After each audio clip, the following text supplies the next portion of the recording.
सब फाइनली आप सब जो चाहते थे प्रोटेस्ट, सीधे भी प्रोटेस्ट में जो यूथ चाहता था, बच्चे चाहते थे, युवा चाहता था एंड पेरेंट्स जो चाहते थे, फाइनली आज सभी की मेहनत रंग लाई, लाखों बच्चों की मेहनत रंग लाई, करोड़ों बच्चों की मेहनत रंग लाई। आपको बता दें फाइनली आप सब ने जिसके इस्तीफे की मांग की थी उसने अपना इस्तीफा दे दिया है। जी हाँ दोस्तों, धर्मेंद्र प्रधान ने अपने पद से दिया इस्तीफा। जी हाँ दोस्तों, अभी ब्रेकिंग न्यूज आई है। सो फाइनली उन्होंने आखिर अपने इस्तीफे में क्या कहा है मैं आपको पढ़ के सुनाती हूँ। उन्होंने सीधे सीधे कहा है, गाइस बहुत ही ज़्यादा खुशी की बात ये है कि धर्मेंद्र प्रधान जी ने फाइनली एक्सेप्ट तो किया अपना इस्तीफा। गाइस बहुत ही ज़्यादा खुशी की, मैं आपको अभी पढ़ के सुनाती हूँ।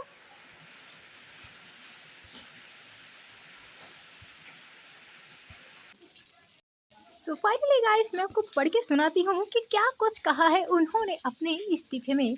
मेरे युवा साथियों, मैं पिछले 4 दशकों से अधिक समय से छात्र, शिक्षक और शिक्षा सुधार के लिए समर्पित रहा हूँ। मेरा सदैव यह विश्वास रहा कि एक सशक्त, समावेशी और दूरदर्शी शिक्षा व्यवस्था की सशक्त राष्ट्र की आधारशिला होती है। मैं देश के युवाओं की आकांक्षाओं, भावनाओं और उनकी न्यायोचित अपेक्षाओं का गहरा सम्मान करता हूँ।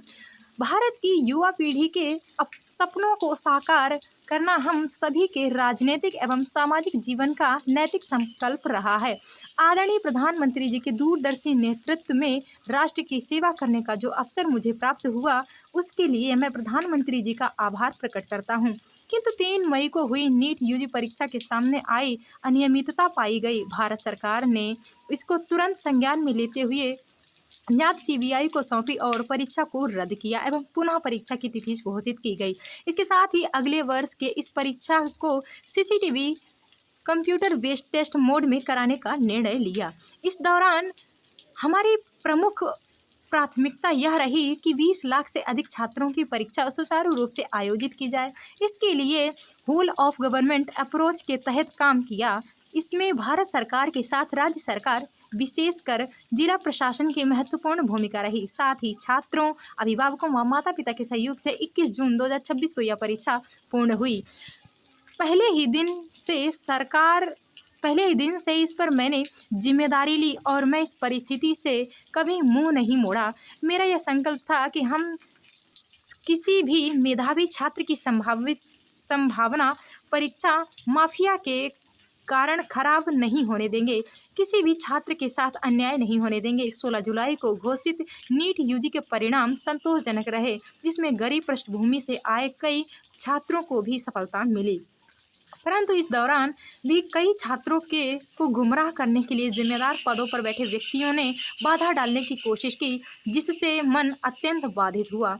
आगे उन्होंने लिखा है कि मैं सदैव प्रजातंत्र की शक्ति में अटूट विश्वास रखने वाला हूँ तथा युवाओं की आकांक्षाओं, सपनों और अपेक्षाओं का गहरा सम्मान करता हूँ। वे केवल भारत का भविष्य ही नहीं बल्कि नए और विकसित भारत की वाहक, निर्माता और भविष्य के शिल्पकार भी हैं। पिछले 10 दिनों का घटनाक्रम देखकर मेरा मन दुखित है। यह मेरे लिए व्यक्तिगत प्रतिष्ठा का विषय नहीं, भारत की युवा शक्ति ही इस देश की असली ताकत है। देश की युवा शक्ति को भ्रम के कुचक्र में फंसने नहीं देंगे, यही मेरा संकल्प है। जंतर मंतर और देश में स्थिति बनी रहे, जंतर मंतर पर और देश में जो स्थिति बनी है, इस स्थिति का राष्ट्र विरोधी ताकतें लाभ न उठाएं। देश की एकता बनी रहे, भारत के एक भी विद्यार्थी का भविष्य कानूनी पेचीदगियों में न उलझे। हमारे बच्चे अपना समय पढ़ाई में लगाएं, करियर बनाने पर फोकस करें। इस बात पर विचार करते हुए मैंने अपना त्यागपत्र माननीय प्रधानमंत्री जी को दे दिया है। मैं आदरणीय प्रधानमंत्री जी के मार्गदर्शन, विश्वास और निरंतर सहयोग के लिए हार्दिक कृतज्ञता व्यक्त करता हूं। साथ ही मंत्रिपरिषद के अपने सभी सम्मानित सहभागियों, मंत्रालय के अधिकारियों एवं कर्मचारियों तथा उन सभी व्यक्तियों का भी आभार व्यक्त करता हूं जिनके साथ मुझे कार्य करने का सौभाग्य प्राप्त हुआ। राष्ट्र सेवा मेरे जीवन के सर्वोच्च प्राथमिकता है। मैं इसके लिए सदैव समर्पित रहूँगा। प्रभु श्री जगन्नाथ जी के आशीर्वाद से मैं भविष्य में भी भारत माता, ओडिशा की जनता तथा देश के युवाओं की आकांक्षाओं की पूर्ति के लिए हर संभव रूप से स्वयं को समर्पित रखूंगा या करूं रखूंगा। आपका धर्मेंद्र प्रधान। सो फाइनली उन्होंने ये बात कह करके इस्तीफ़ा दे दिया है और बहुत ही ज़्यादा खुशी की बात है। हर किसी की मेहनत रंग लाई, बहुत अच्छा लग रहा है।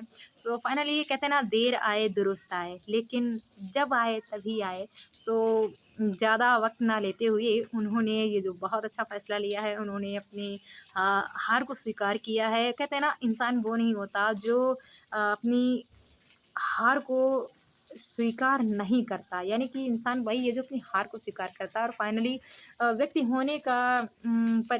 होने का एहसास भी यही है कि इंसान कभी असफल कभी सफल होता है। फाइनली धर्मेंद्र प्रधान जी ने जो है इस्तीफा दे दिया है प्रधानमंत्री जी को। तो बहुत ही ज़्यादा खुशी की बात है। हर किसी की यूनिटी, एकता आज काम आई। आखिर भारत के यूथ ने दिखा ही दिया कि यूनिटी में कितनी ताकत है। सो फाइनली बहुत बहुत सभी को कंग्रेचुलेशन, बहुत बहुत शुभकामनाएं धर्मेंद्र प्रधान जी के इस्तीफे के लिए।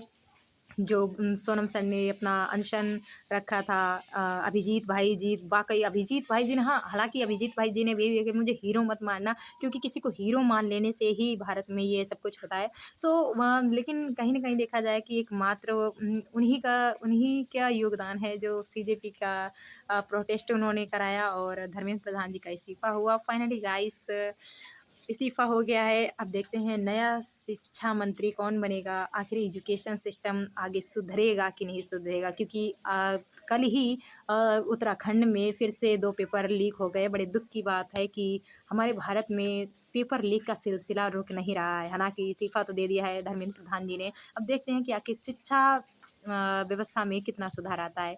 Thank you, bye bye, take care. तो ये था धर्मेंद्र प्रधान जी का इस्तीफ़ा। आप लोग खुद भी देख लीजिए, इन्होंने ट्विटर एक्स अकाउंट पे डाला है। Thank you.